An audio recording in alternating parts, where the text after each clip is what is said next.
Bueno, ahora sí es para mí un gusto presentar a César Lozano Huerta, del Instituto de Matemáticas, sede Oaxaca, quien nos va a hablar de geometría birracional del módulo de haces en el plano proyectivo vía interpolación y resoluciones minimales. Vale, muchísimas gracias, Pedro Luis, por la invitación. Es un placer hablar en la reunión conjunta de la Sociedad Matemática Mexicana y la Real Sociedad Matemática Española. Bueno, me teletransporto a mi casa. Antes de empezar con los detalles de la charla, por si se aburren demasiado durante esta, comienzo con dos preguntas. Las estoy proyectando en este momento. Las leo. ¿Cuántos puntos determinan una sección global de las tangente torcido para una torcedura fija? Ustedes fijan acá, de preferencia de que las tangente torcido por esa tenga secciones, y pregúntense cuántos puntos determinan una sección global de ese astangente.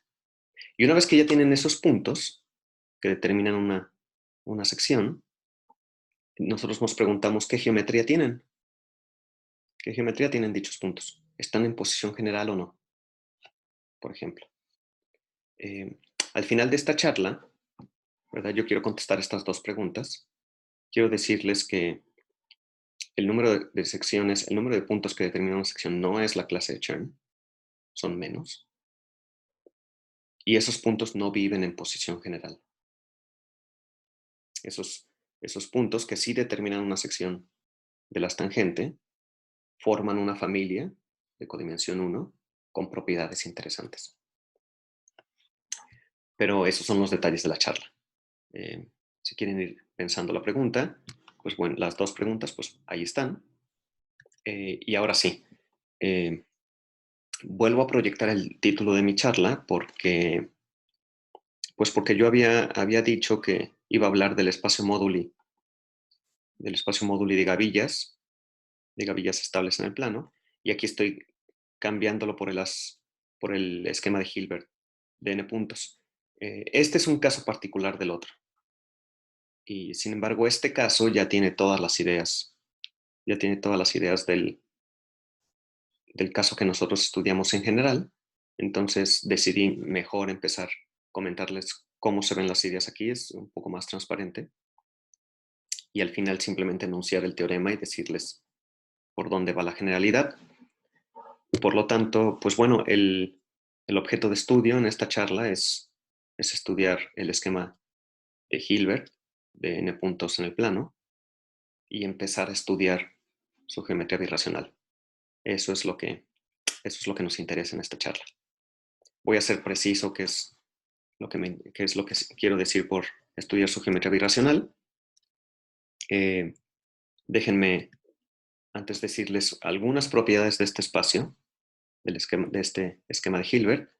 Propiedades clásicas. Eso es bastante especial. Es irreducible, es suave, de dimensión 2n.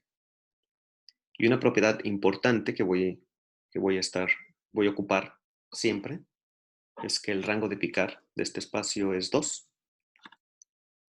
y está generado por dos divisores, por dos clases, h y delta. Lo puedo generar con estas dos, donde h y delta los describo aquí abajo. Y déjenme leer lo que está escrito en la diapositiva. ¿Quiénes son?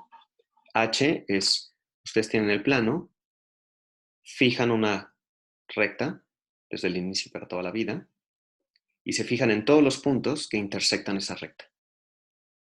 Si ustedes toman n puntos genéricos, lo más seguro es que esos n puntos genéricos no intersectan en la recta. Los que sí intersectan a la recta forman un divisor y ese es h. Por otro lado, delta, ¿quién es? Delta son n puntos distintos, ¿verdad? Y permito que dos colapsen. Cuando dos colapsan, al menos dos colapsan, entran a delta. Entonces, cuando dos puntos colapsaron, esa es una familia, al menos dos puntos colapsaron, esa es una familia de codimensión 1, Es un divisor y es lo que estoy denotando por delta. Entonces, bueno, pues h y delta los estoy describiendo de tal forma que son divisores efectivos, ¿verdad? Sus clases van a ser efectivas. Y una vez que les dije que generan, pues bueno, yo puedo escribir todas las clases en Picard como combinación lineal de ellos dos. Eso es lo que significa mi diapositiva anterior, ¿verdad?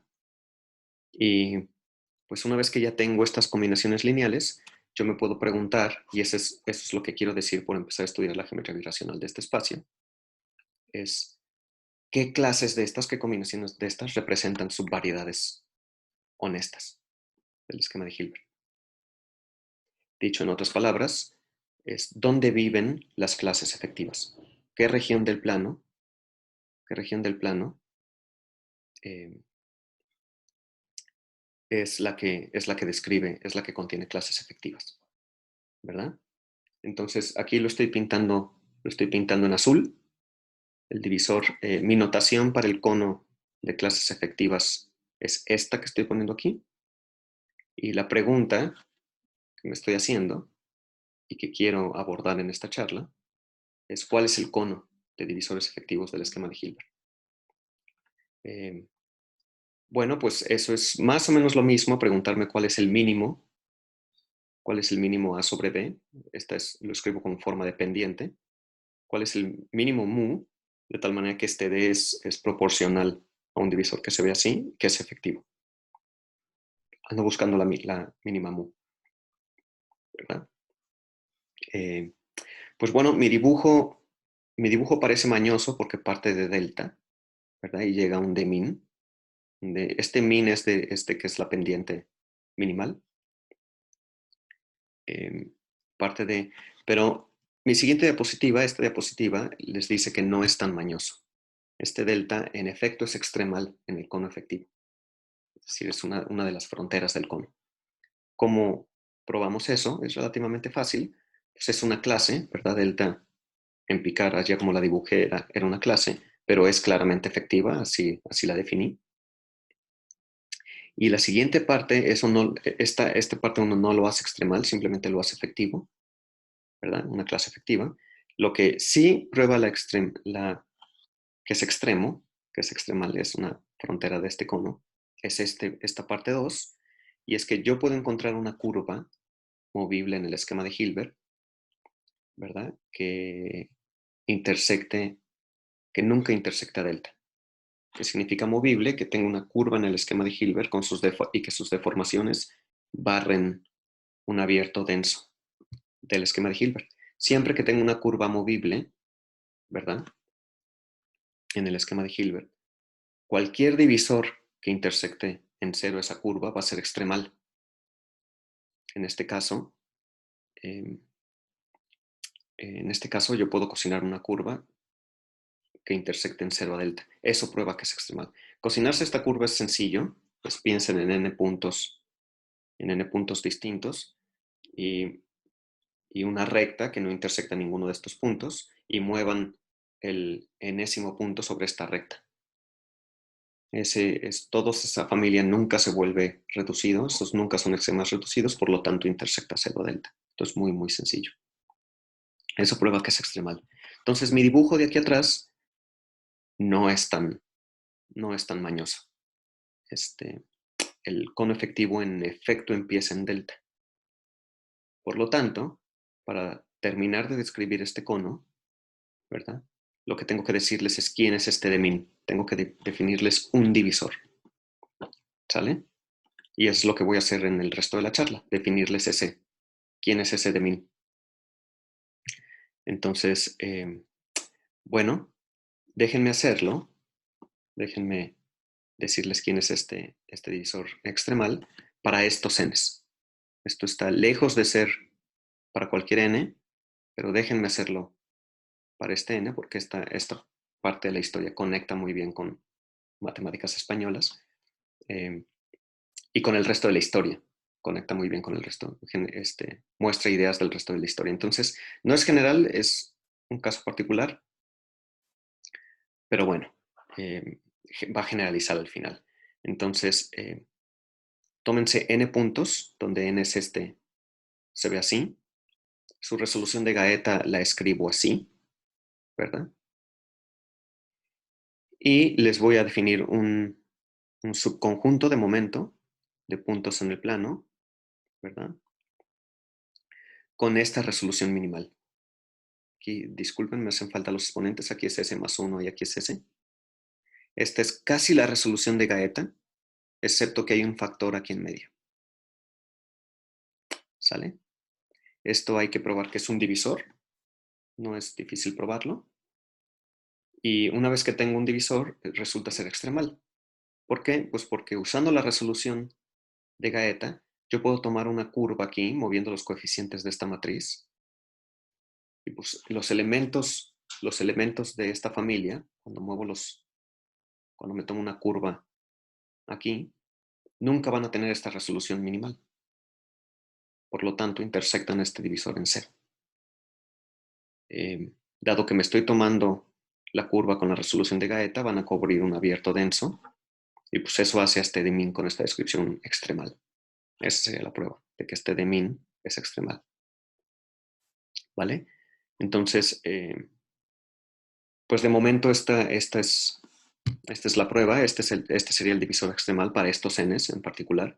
Y lo que quiero decirles es que esta historia, así como se las describí, generaliza. Pero necesito un ingrediente más. Y les voy a platicar cuál es el ingrediente más. Necesitamos una interpretación para darle más geometría a estos puntos. De momento yo solamente veo una resolución minimal aquí. Quiero ver un poco más de geometría en esos puntos. Y para eso voy a conectar con el teorema de Campillo, Olivares, Gómez, Mon, Kempf, que dice que si tengo una sección global de esta tangente para K fija de nuevo, esta está determinada por su lugar singular. Aquí enuncio esto de esta forma, determinada por la sección por su lugar singular, más bien en lugar de decir por sus ceros, porque este teorema, estos dos teoremas, bueno, este teorema está enunciado en el contexto de foliaciones. Y entonces lo que probaron estos matemáticos es que si ustedes se toman una foliación, ¿verdad?, de cierto grado, esta foliación está determinada por su lugar singular. Por eso estoy enunciando. El lugar singular en este caso coincide con los ceros de la sección. Olivares tiene una observación y es que el número de ceros, ¿verdad?, de una sección es este de aquí. Eso es fácil de calcular. La segunda clase de Chern. Y este número no es óptimo. Aunque determinan a la sección, hay redundancia. El número óptimo es este de aquí. Y Olivares lo escribe. Si yo hago un cambio de variable sencillo, llego exactamente al número con el que empecé. Y entonces, déjenme decirles qué podemos probar en este contexto. Voy a regresar a complementar mi descripción de min. Pero ahora voy a conectar con geometría birracional. Bueno, y es que la conexión empiezo si tengo una sección genérica de esta tangente. Entonces, cualesquiera subesquema, subconjunto de ceros de esta longitud, de esta cardinalidad, determinan a S. Este número Olivares probó que es el mínimo. Nosotros también podemos argumentar en esa dirección. Determinan totalmente a la sección. Y los puntos que determinan una sección, ¿verdad? Los puntos, este número de puntos que determinan una sección forman un divisor en el esquema de Hilbert de ese número de puntos. ¿Sale? Y es el divisor extremal. Entonces ahí voy de nuevo. Empiezo con este número de puntos, con n número de puntos, donde n se ve así, ¿verdad? Si están en posición general, tienen la resolución de Gaeta, no determinan una sección. Pero cuando se acomodan, de tal manera que determinan una sección, pasan dos cosas. Toda esta familia que determina una sección forman un divisor. Es el divisor extremal, ¿verdad? Y tienen resolución muy parecida a la de Gaeta, resolución minimal muy parecida a la Gaeta, pero es distinta a la de Gaeta, ¿verdad? Entonces, esto contesta mis preguntas 1 y 2. ¿Cuántos puntos determinan a la sección? Este número que estoy poniendo aquí, 2s por s más 1. ¿Y qué geometría tienen? Pues bueno, determinan de manera única la sección, forman un divisor extremal del esquema de Hilbert y aparte conozco su resolución minimal. Eso es lo que entiendo por respuesta, de momento, a la pregunta 2. ¿Sale? Esta historia, así como se la estoy contando, generaliza al caso para cualquier n. Pero antes de ir a eso, déjenme mostrarles un ejemplo de cómo funciona de lo que les acabo de decir para 12 puntos.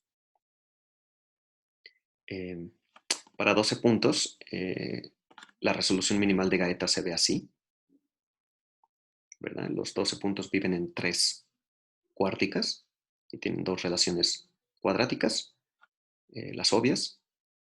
Y entonces, en general, estos puntos no determinan una sección de este as tangente, del as tangente torcido por 2, pero cuando se acomodan y sí determinan una sección, forman un divisor. Todos esos forman un divisor. Resulta ser el divisor extremal, ¿verdad? Y su resolución minimal se ve de esta forma. De nuevo, es casi como la de Gaeta, excepto que aparece un factor O menos 5 aquí. Entonces, lo que está escrito en rojo es lo que sigue, es con lo que me voy a quedar el resto de la charla. 12 puntos genéricos no determinan una sección de las tangente torcido por 2, y cuando sí lo hacen forman un divisor, y es el divisor extremal del esquema de Hilbert. Entonces, para el caso general, lo que necesito es ver qué as pongo aquí de tal manera que cuando los puntos no determinen una sección de ese as y cuando se acomoden y sí lo hagan, formen un divisor extremal, necesito decirles qué as, ¿verdad? Pero esa es la idea para el caso general. Por ahí se ataca el caso general. Esto es un problema primero de Jack Wiesinger en el 2015 y el caso general para Gavillas, Koskun, Wiesenga, Wolf en el 2016. Ese 2018 que está aquí es incorrecto. Y lo leo. Es para cualquier n. Existe un as vectorial E, ¿verdad? De tal manera que cuando estos puntos determinan una sección de este as, forman un divisor. Todos los puntos que determinan una sección de este as forman un divisor y es el divisor extremal. ¿Sale? Por supuesto, ingredientes importantes de esta prueba es decirles, dada la n, cómo me cocino el as, ¿verdad? Y probar que cuando se acomodan, en efecto determinan una sección de este as. Esto lo hago con una resolución. Bueno, ellos lo hacen con una resolución generalizada de Gaeta. Le llaman generalizada porque esta resolución que ellos utilizan no es una resolución que usa sumas de haces de línea, sino haces vectoriales no triviales de rango superior. Muy bien. Entonces, déjenme retomar el caso de las pendientes. Ya les dije cómo se describe este divisor extremal. Con haces, medio les conté, con haces vectoriales y de tal manera que los puntos se acomoden para determinar una sección de ese as vectorial, pero no les he dicho nada de las pendientes. Observen las pendientes, ¿verdad? Si observan aquí el número 12, esta n es la misma n, el número de puntos, y esta mu es la misma mu que yo definí en la tercera diapositiva. Para n igual a 12, ¿verdad? Observen que esta es la pendiente del as tangente torcido por 2. Aquí aparecen las pendientes de los haces vectoriales que necesito. Para n igual a 24, vuelve a aparecer un as tangente, ¿verdad? Y siempre que ustedes vean un 2 aquí, es porque apareció un as tangente. Después, para n igual a 40, vuelve a aparecer unas tangentes aquí. Estos números, estos denominadores son los rangos de los haces vectoriales que necesito. Y lo que quiero que observen aquí es que la lista de mus es totalmente errática. No hay una fórmula cerrada para describir estos números. La razón por la cual no hay una fórmula cerrada es porque hay un fractal aquí involucrado, que no les estoy contando. Entonces ustedes me dan la n y yo puedo ir y calcular esta mu, pero no puedo calcular una fórmula cerrada que solamente dependa de n. Es un cálculo particular dependiendo de la n, un cálculo distinto para cada n. Observen cómo es errático, por ejemplo, en 163, ¿verdad? Me tengo que fijar en un haz vectorial de rango 83. No les estoy diciendo cómo se cocinan estos haces, pero cuando yo caigo en el n que se ve de la forma 2s por s más 1, caigo en el haz tangente. Recupero el haz tangente. O más bien la maquinaria de Koskun, Huizenga y Wolf recupera el haz tangente.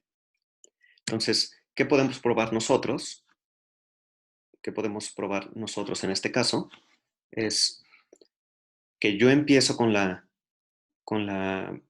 si empiezo con la resolución generalizada de Gaeta, de Koskun, Huizenga y Wolf, nosotros podemos escribir la resolución minimal. Esto busca regresar, empezar con la resolución generalizada de Gaeta y regresar todo al campo de resoluciones minimales, donde todo es mucho más clásico y se entiende más. Esto está enunciado para el espacio modular el espacio móduli de Gavillas, ¿verdad? Pero si este carácter de Chern es este que pongo aquí en rojo, recupero el esquema de Hilbert. Entonces, ustedes simplemente pueden pensar en el esquema de Hilbert o en el caso más general, lo que ustedes gusten. Y el contenido del teorema es que empiezan con la resolución de Gaeta generalizada y nosotros podemos escribir la resolución minimal de este U.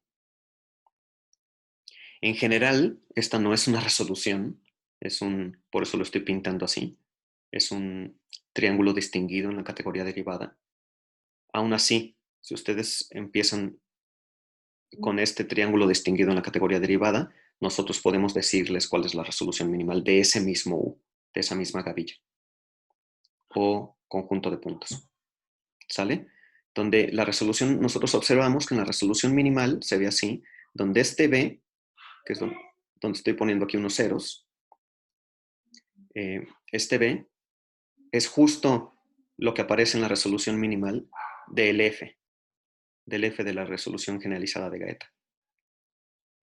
Y ahora sí, ¿cómo puedo describir el divisor extremal? Pues el divisor extremal es cuando este B no tiene rango maximal. Esta es una manera de describir los divisores con resoluciones minimales, los divisores extremales con divisores minimales, con resoluciones minimales. Esta no es una igualdad. Noten que esta no es una igualdad, es una contención. Y la razón es porque estos divisores no siempre son rígidos. Entonces no siempre puedo escribir sus elementos de manera limpia con resoluciones minimales. A veces son movibles y todo lo que puedo escribir con resoluciones minimales son sus puntos base. Eso es exactamente lo que hace este teorema. Cuando son rígidos, esto es una igualdad. Déjenme mostrarles un ejemplo y con eso concluyo la charla. 18 puntos. La resolución generalizada de Gaeta es esta. Y la resolución de Gaeta está en azul. ¿Sale? Aquí lo que nosotros estamos simplemente observando es que de la resolución de Gaeta, ¿verdad? Me tomo la parte lineal,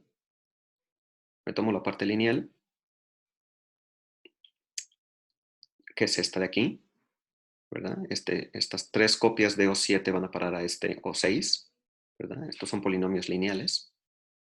Me tomo el kernel de ese morfismo y el kernel es justo este as tangente. Entonces, lo que nosotros estamos describiendo es, dada la resolución generalizada de Gaeta, esta viene de la resolución de Gaeta. Dada la roja, yo puedo obtener la azul, y dada la azul, la roja. Es un diccionario entre estas dos resoluciones. ¿Cómo escribo? En este caso, el divisor extremal es rígido, entonces puedo escribir la resolución minimal de uno de sus puntos genéricos. ¿Cómo lo hago? Simplemente agarra la B del teorema y que no resuelva F, y eso es equivalente a hacer estas tres formas lineales linealmente dependientes. O hacer una de estas 0. Entonces agarren la resolución minimal de Gaeta, en este caso de 18 puntos. Esta forma lineal escríbanla igual a 0 y eso les da un punto en el divisor extremal. Si agarran cualquier otra cosa y la hacen a 0, quién sabe a dónde va a parar. Lo que sí sé es que si agarran esto va a parar al divisor extremal. Esto, por cierto, está describiendo la resolución minimal de 18 puntos cuando determinan las secciones globales de unas vectorial. Pero es parte de la historia que estoy omitiendo aquí. Esos 18 puntos cuando el divisor sí es rígido. Cuando el divisor no es rígido, déjenme darles un ejemplo. 163. 163 no es un número muy grande. Y sin embargo, ya las resoluciones son un poco más aparatosas. La resolución de Gaeta la pongo aquí. Y en este caso, la resolución generalizada, ¿verdad?, de Gaeta no es una resolución como tal, es simplemente un triángulo exacto. Perdón, un triángulo distinguido en la categoría derivada. Donde el as que aparece aquí es especial. Este es el único as estable en el plano de rango 5 y pendiente menos 83 quintos. Este es el único. Lo que quiero decir es que su espacio móduli consta de un punto representado por él. ¿Vale? Entonces, si yo empiezo con la resolución generalizada de Gaeta, que es esta, ¿verdad? La resolución minimal de este as vectorial la escribo aquí abajo, ¿verdad? Porque es la que ocupo. Y esta B nosotros observamos que aparece en la resolución minimal de Gaeta, de esta forma. Si ustedes hacen una de estas columnas con polinomios de grado 2, uno de estos igual a 0, ¿verdad? Esta B ya no va a resolver a este as. La resolución con esa matriz ya no es la resolución de ese as.